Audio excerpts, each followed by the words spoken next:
Welcome to Angels, God, and Me. I'm your host, Mary Amy, coming to you live. My site is listed on the screen, maryamyofficial.com. As an intuitive wisdom coach and empath, I'm ultra-sensitive and capable of understanding and knowing your spirit. I've joined forces with the 4 elements of nature to be in the flow. Let's begin to transition bad luck and bad karma with goodness. Angels are celestial beings performing acts of goodness for humanity.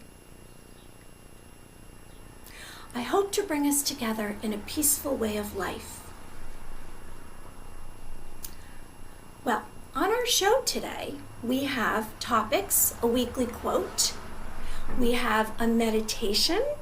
I'm so excited. We have a guest caller, Elaine Clayton, international published author, illustrator, intuitive artist. We have products and we have some helpful tips. This week's quote is by author Danielle Trussoni. Since the Middle Ages, people have been writing about angels. Angelology was actually, at one point, a scholastic discipline. I'd like to mention about callers. I would really love to do some intuitive readings during the show. We've had one already. If you want to text me, you can connect with me on maryamyofficial.com. I'd like to start this morning with a meditation. Okay. Close your eyes and breathe. I'd like you to take 3 breaths in and out.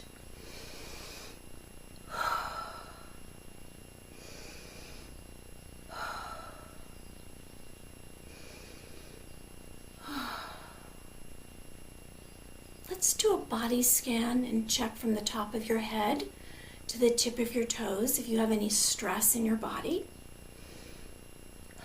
And let it go. Let everything go before this moment.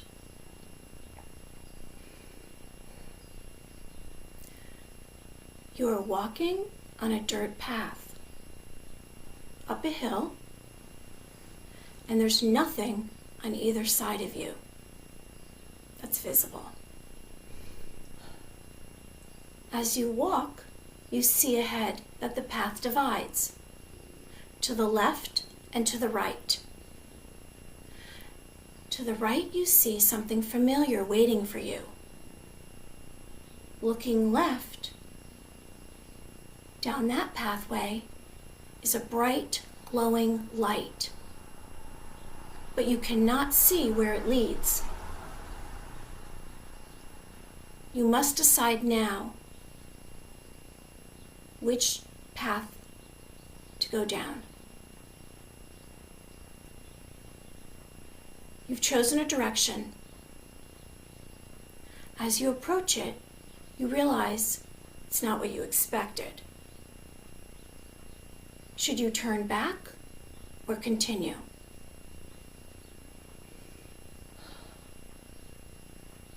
I will count back to 1. 3, 2, 1.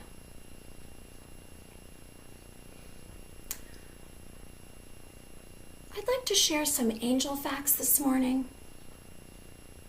Angels are made of light, they're immortal, and they're high frequency. Most people believe in angels. We all have guardian angels. Angels are seen in human form, with wings and halos. I would really love to hear from you if you've had an angel experience, encounter, or an angel visitation. Even an angel dream, where an angel visits you during a dream and maybe gives you some kind of information or guides you.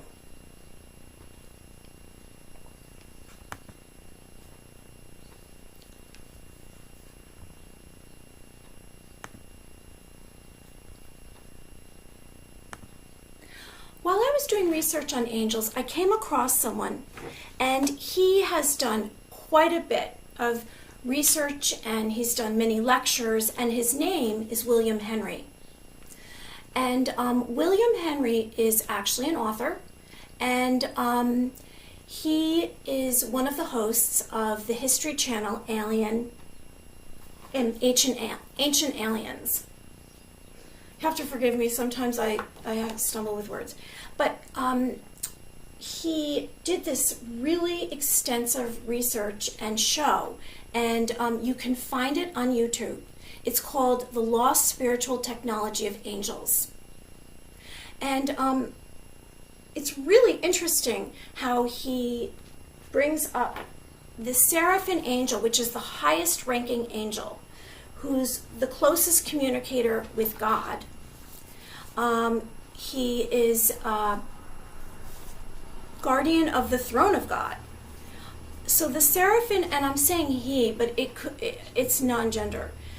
So William Henry pursues these ideas, and he looks at a lot of art. And in the art, he sees the seraphim angel. Now, the seraphim angel has 6 wings, and a lot of the art, it's red. It's represented in red. I just wanted to bring this to your attention because I just find it very, very interesting. This painting, I'm going to butcher the word, is Padma Sabu in the perfect rainbow light body.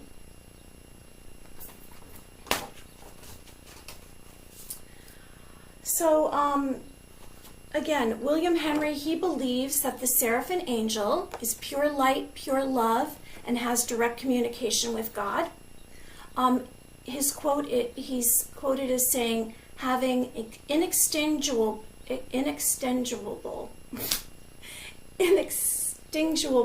light, perfecting, enlightening others, which I'm actually trying to enlighten others as well. Okay, so before our guest, who's due any moment, I'm just going to bring up some other information.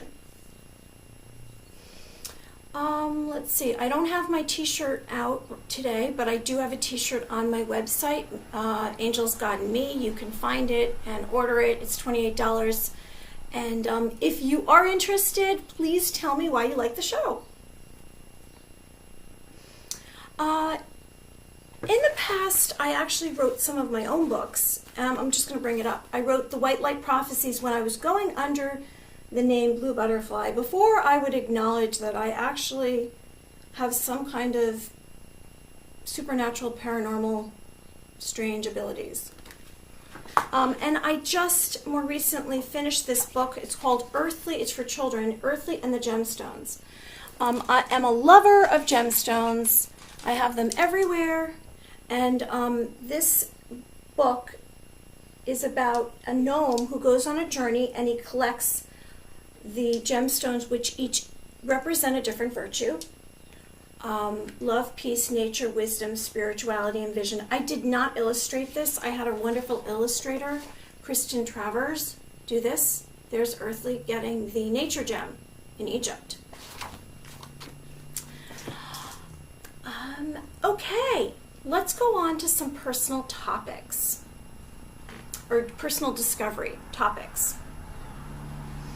When you get a chance, what I'd like you to do is, I would like you to sit down, and you can write it on a piece of paper, or you can, do it in your phone. Please list 5 goals that you have. 1, 2, 3, 4, 5. 5 goals. That's the first thing I would like you to do.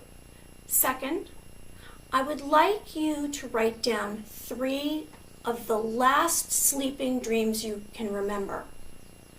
Our sleeping dreams will guide us. If we pay attention, there are messages and details about your future. Sometimes you might have a premonition dream. So, your last sleeping dreams.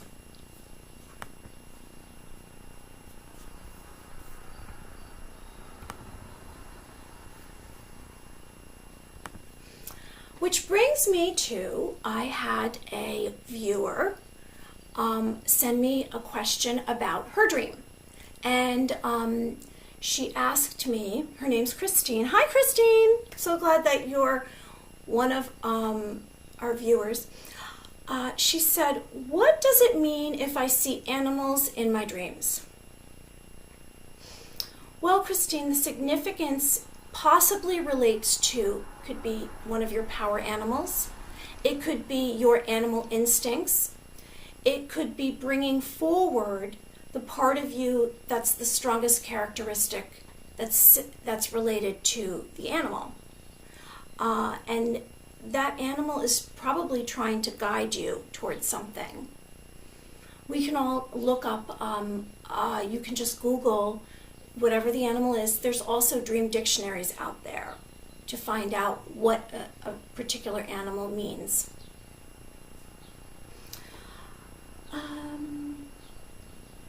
The next thing I would like you to do is, I would like you to name 3 characteristics that you love about yourself. That could be the outside of you or the inside of you. You could say, I really love that I have a big heart. I love the shape of my eyes. I just would like you to name 3 characteristics about yourself that you love. I do recommend, if you're having some kind of problem, if you're sad about yourself, or you're shaming yourself, or you feel like you're not accomplishing things, in the morning when you wake up, look in the mirror and tell yourself, I love you. I had for many years, I had issues about accepting myself and liking myself, and the energy that I received from other people, because I'm empathic, was their moods, whatever it was, good or bad. And I found that if I pursued whatever my passions were, it actually brought me confidence. So I'd like to share with you the fact that I do art. And I have one of my paintings here. So I did this this angel painting. It was, I don't know, it was in the 2008. And I love to paint. I really do. It's not something that I want to do as a job, but I really, really love the way it makes me feel, and it brings out a part of me that's emotional. So sometimes when I paint, I am going through something. I have to release something from my system. So some other ways, if you would like to release something that you're going through, would be to be doing journaling, which is get a notebook and just stream of consciousness. Write down how you feel, and do not use grammar. I mean, don't worry about your grammar. And just whenever you're feeling something, rather than throwing any kind of negativity on someone else, taking it out, or channeling it into the situation that's unrelated, write it down. I also recommend going down to the beach or a body of water and letting it go out into the water, whether you're crying or you're talking, but alone. All of this is alone. So, let me just tell you about our guest today. Her name is Elaine Clayton. She's an intuitive artist, illustrator. She has written this book, which is one of many books, A Little Bit of Angels,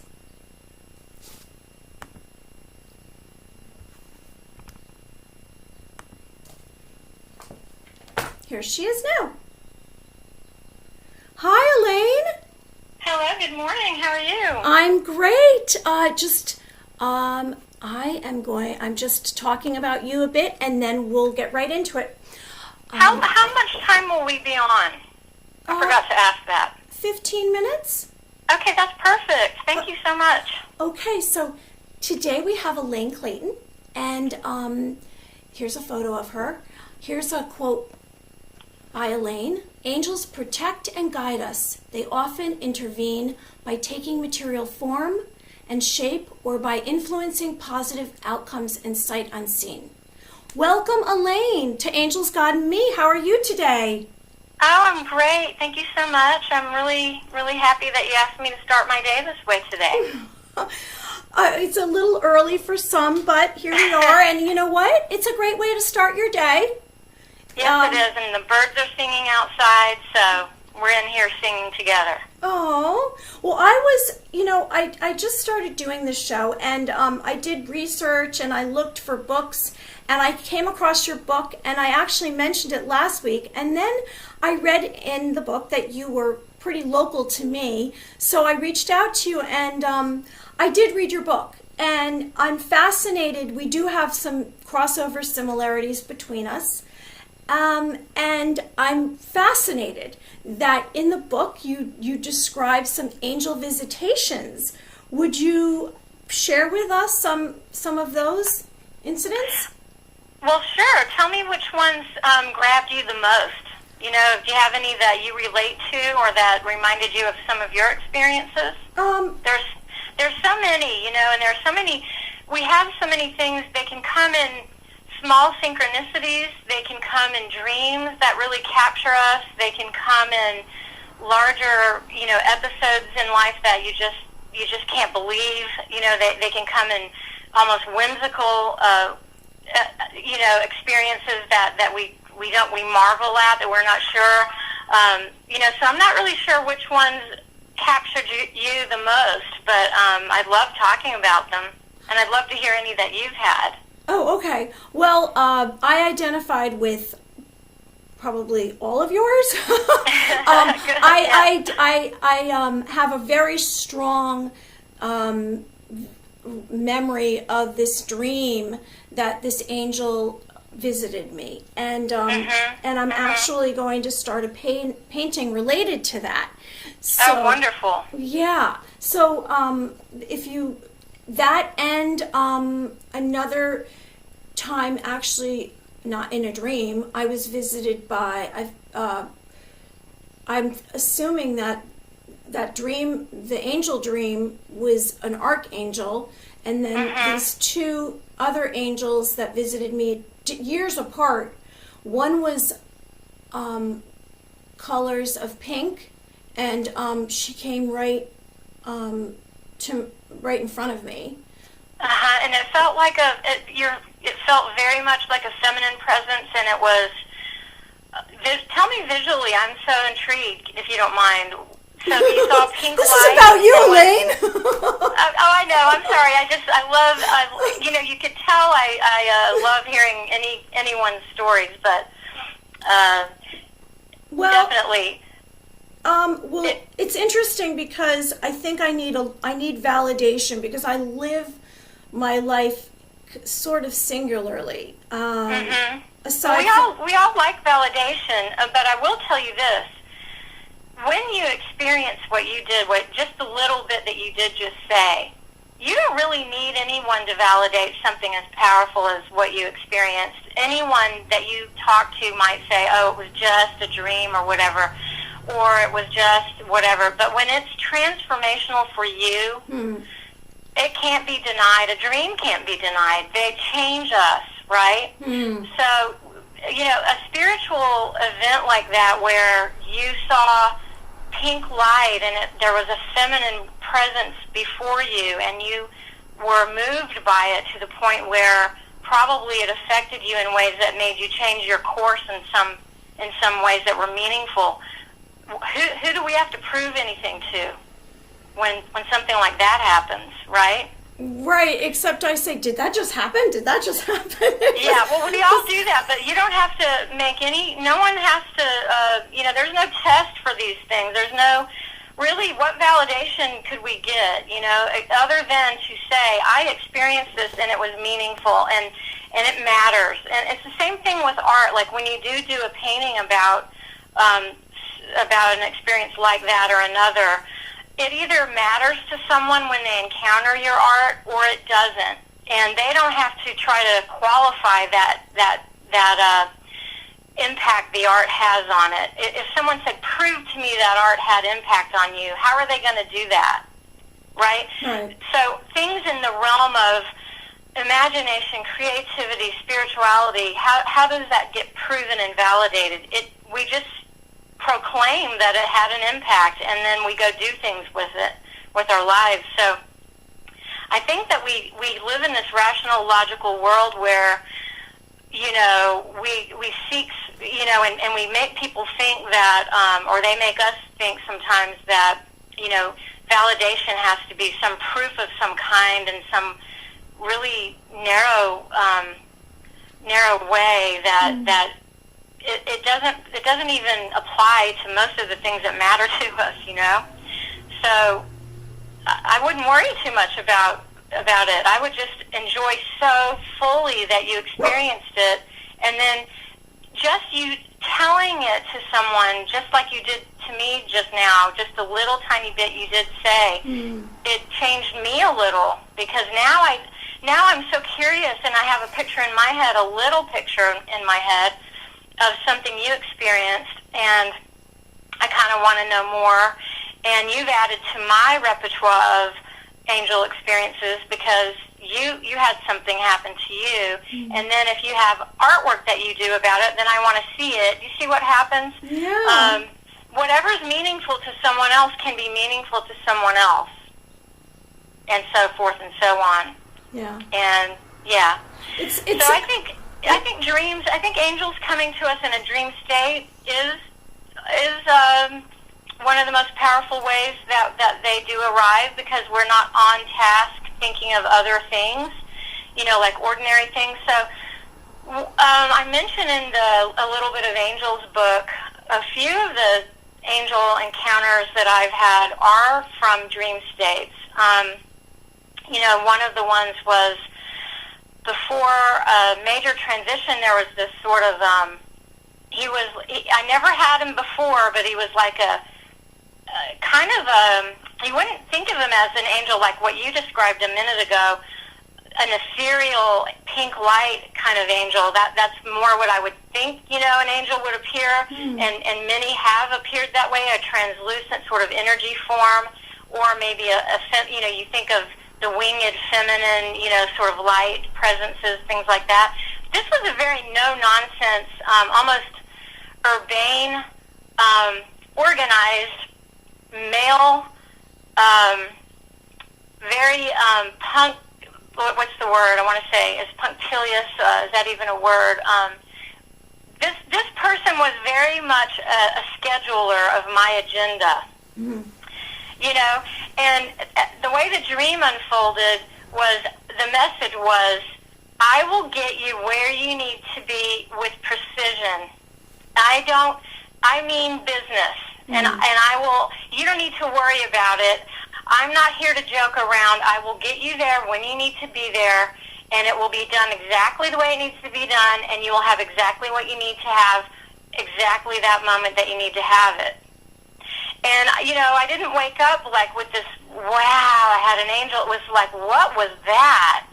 And I wrote it all down, and it was really interesting because I paid attention to how things happened in the next months that followed, and it was really true, and other things that happened around that time that didn't seem to connect with that particular image in the dream of that presence really did fit in, though, when I looked into it. So you have to do more than just receive something like that. You have to actually pay attention to it, work with a little, I don't want to say work, it sounds so boring, but pay attention to it, write it down, be open to understanding it more deeply. You know, you see what I mean? And then see how your life unfolds and connect it all. I think what we miss out on often is not making those connections when everything is connected. You know, when people say, "Oh, everything is one," and God is one, and we are one, but yet we walk around completely disconnected. I agree with Nobody you. connects one thing to another half the time. I know. Right? I know. I'm all about signs and messages. I'll say that's a I mean, sign it's easy because for us to disconnect. We disconnect. You know, we do it all the time. It's human to do that.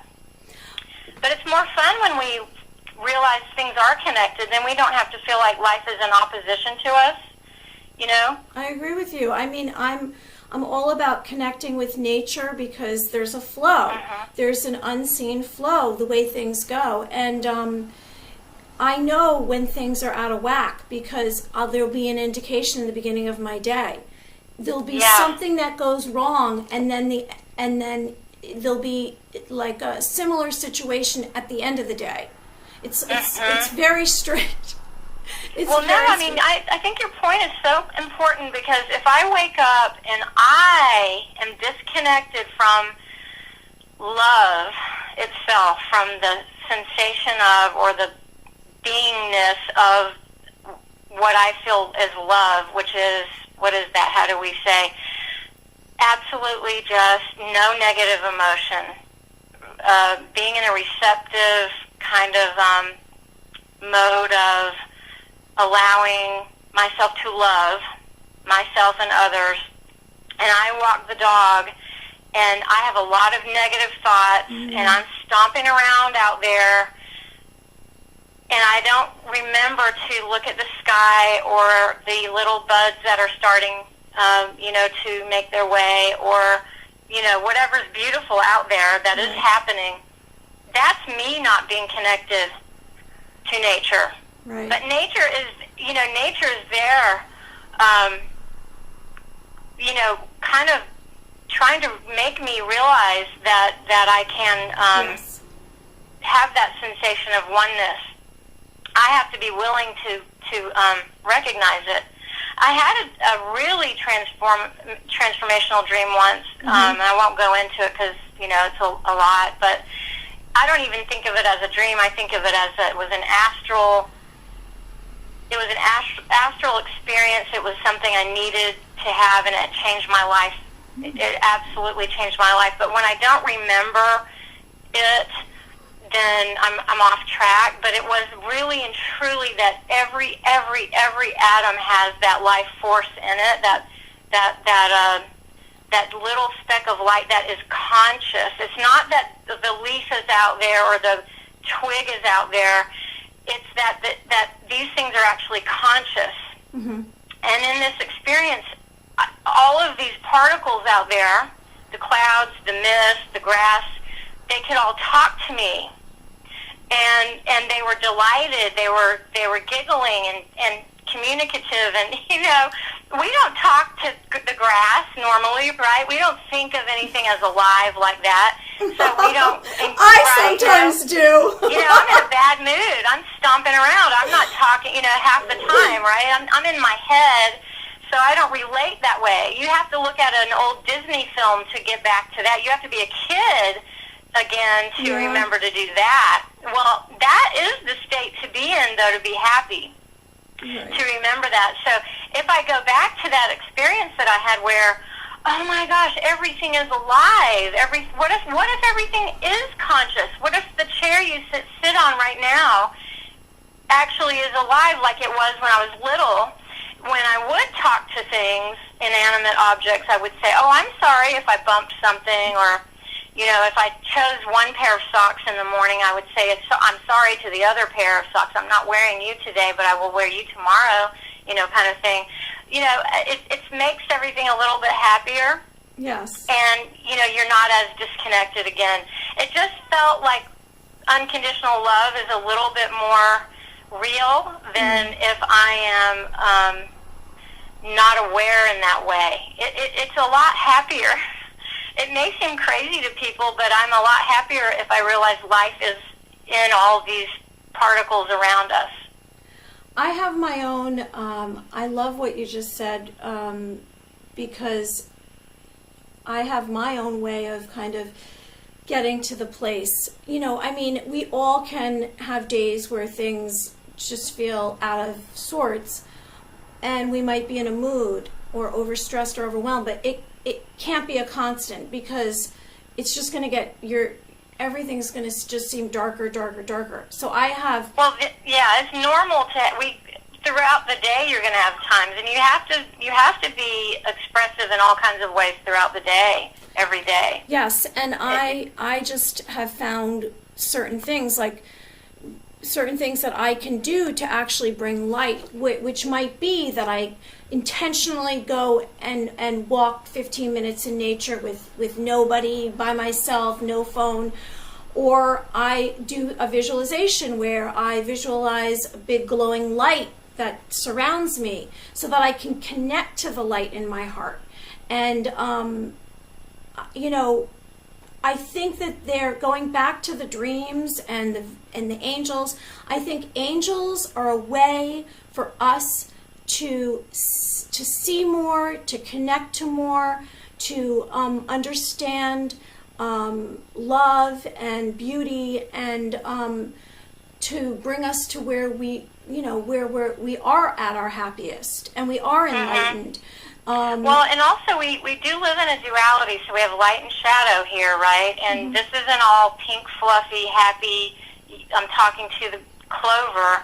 It's death and pain, and there are times when we have such hardship and we see injustices, right? And we have to, angels are there for that too, for us to,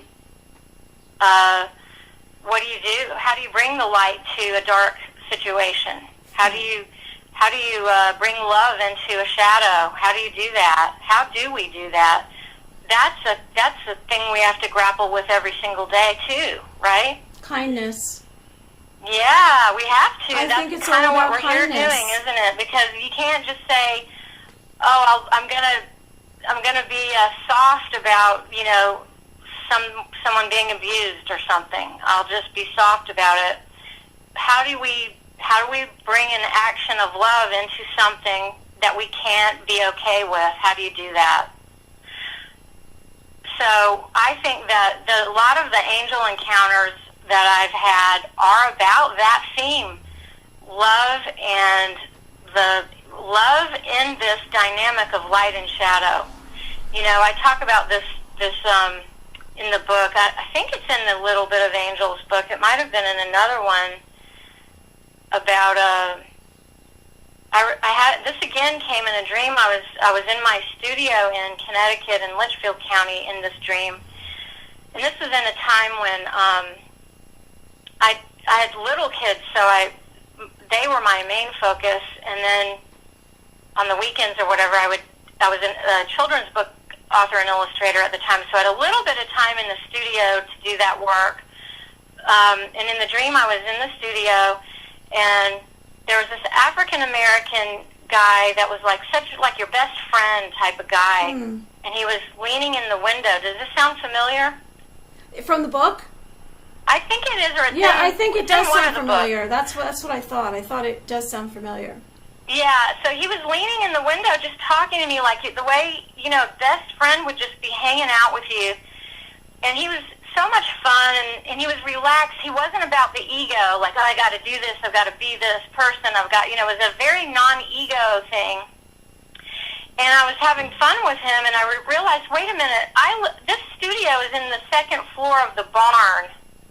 How is he leaning in the window? And I said, how are you leaning in the window like that? And he said, oh, I can be as tall as I need to be.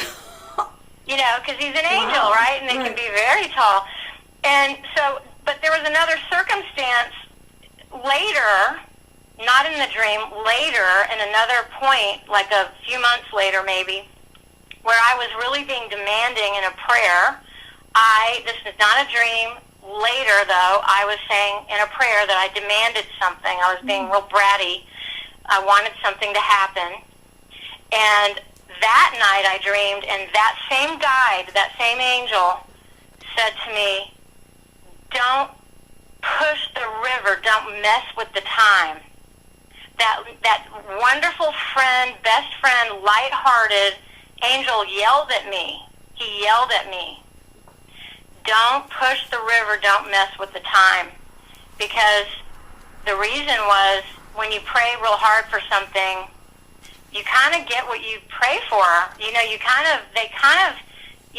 seek and you shall find, right? You know, you kind of get what you ask for, basically, in the universe in some way, in divine timing, but you're not supposed to get things before you're ready for them, right? It's like a kid saying, can I have my birthday cake, but their birthday is several months away.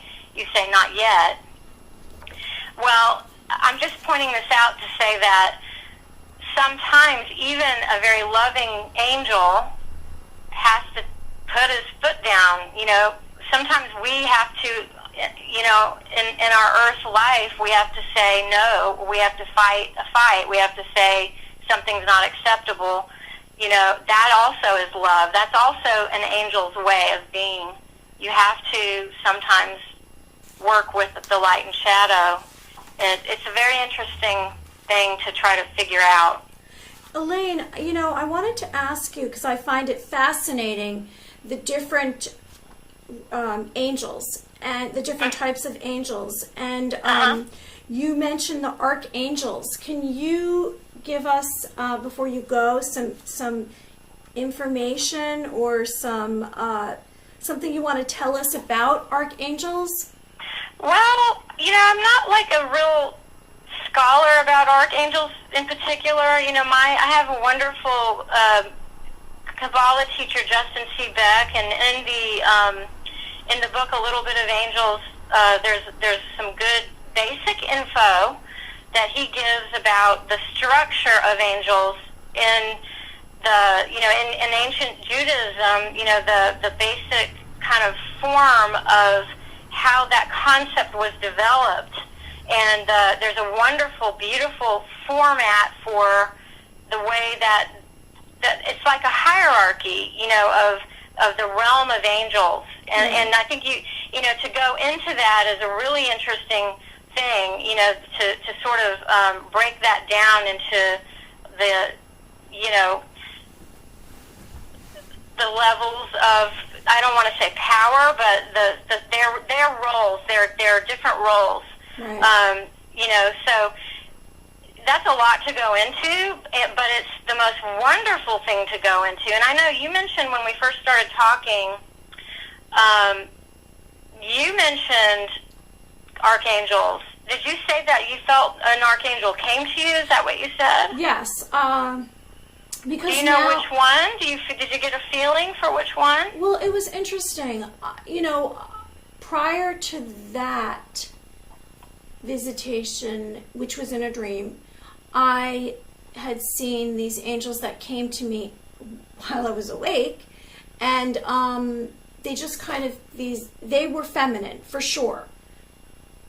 I want to say there was either two different times within the last 5 years, and those were very, very feminine. In fact, one flew away and she looked fairyish, and they were about, I don't know, they weren't enormous, but they were kind of in proportion, but not like as the size of a human, you know, more like that. And then when I had this I believe it's an archangel, because after I've done more and more reading, I say that is so different than the other angels. So this angel was very tall, at least 6 foot, and it's interesting because I get that I thought it was a female, however, there was very strong masculine qualities, and I don't get that it was a female. But there was something about it so beautiful, and I saw this huge wingspan, and the angel, I saw it from the side, and it turned to me and blinked so that I would know that it was alive. It was very strange. So beautiful. And so the eyes looked like, I want to describe them, the only animal or creature that I can compare it to would be an eagle's eye.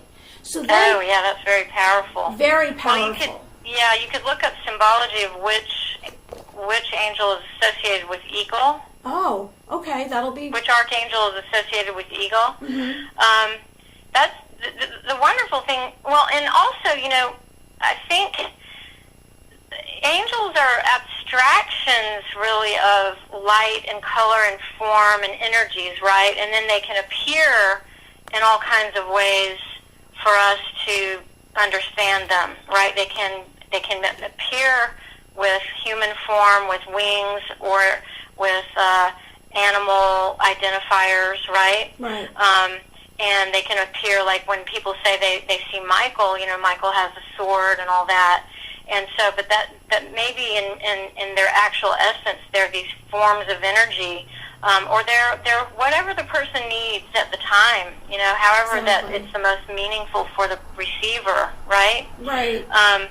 And so it may be a million ways depending on that person's experience. So no one can really say it's only always this way. Exactly. I think right? I think it's also what we'll accept. Because I've had some very strange things happen, and I don't want to accept it, but it's coming to me in a way that I can understand it, and I think that that's the only way we can understand it, where it's looking a certain way, but the energy that I did get from this angel was so powerful, and so this strength, and this it was a real combination. It wasn't like the little female angels that I had seen. This was a powerful, strong energy that could go. There was sides to it. It wasn't just one many characteristic. dimensions. It Yes, sounds like many dimensions. Very, very much so. Yeah, and I think what's so cool about that is then it inspires you. Think of how much fun you'll have. Well, first of all, it's like a download of those dimensions into your being, because I can feel just from hearing you, all of that's not even easy to verbalize went in you, right? It's not even easy. And so when you're painting, you'll express a lot of that more than it. I believe so. I can't wait. I can't wait. It's so funny because I've been just looking everywhere to try to find some kind of footage or film that shows an angel the way I know that it should look. I think you have to be the one to show us. I know. I'm like, do I make a film? Is this a screenplay? Is this a short story? Oh, no, I think it's a painting. You may find a way to do a little, even 1 minute video. Everyone has no time anymore, so you'll do it in angel time, or who knows? We don't know yet. You'll discover it, and you'll be the one to show us. It's going to bring me somewhere else, like you brought me here. Yeah, that's what it does. And then the other thing is, it will set you off in so many directions that will be life enhancing, because maybe you'll discover something, and you'll let me know what you discover, and let us know. I will. Well, you have to have conversations beyond today. Please. Yes. Maybe meet because for I want to coffee. see what you find out with all these little pieces. And you can always say, you showed me so much, can you show me more? I think you had an eagle eye. What can you show me more? Can you come back? Right. Can you show me more? That's why it never ends. The discovery never ends. The communication doesn't have to end with that one experience. Oh, you know what? It's I think that if you keep going, something, a shred of something will lead you to something else that will lead you to something. You can't just drop the ball. You have to just keep going. I mean, if you're interested in whatever it is. And I'm fascinated by angels. Momentum there. Yeah. Well, Elaine, I just thank you so much. We've had a wonderful conversation, and I'm so grateful that you called this morning and we spoke with you. I really appreciate it. I want to say that if anyone would like to contact Elaine, you can reach her through her website, ElaineClayton.com, which is on the post. Elaine, is there anything that you would like to tell us about a future event that you have coming up, or anything that you would like to tell about, what you do? Well, definitely, and people can connect with me on Facebook too, and, I do workshops, stream drawing workshops, and intuitive readings based on intuitive stream drawing, which is based on the book Making Marks Discover the Art of Intuitive Drawing. It's kind of a special method of intuitive discovery for intuitive stream drawing, intuitive reading. It's a really cool process that I love this work. So that's real important to me every day. And the book's a little bit of angels and a little bit of fairies. You mentioned seeing some angels that looked like more like fairies, and I think they're nature spirits that are kind of the most basic of spiritual presences amongst us. So yeah, anyone can reach out to me for intuitive readings. I'm a Reiki Master, workshops, all of it. Fantastic. I'd be delighted. Yay! Well, I hope that I'll meet you in person, and have a wonderful day and a wonderful week. And best to you. Thank you so much. Thank you, Elaine. I'll talk to you soon. Okay. Okay, bye. Bye-bye. Well, I have so much to think about today.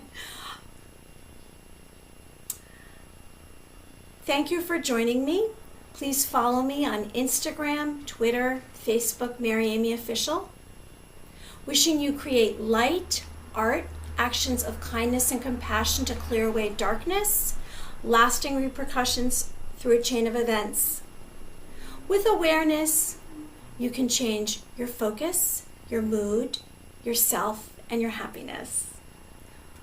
Thanks for joining me.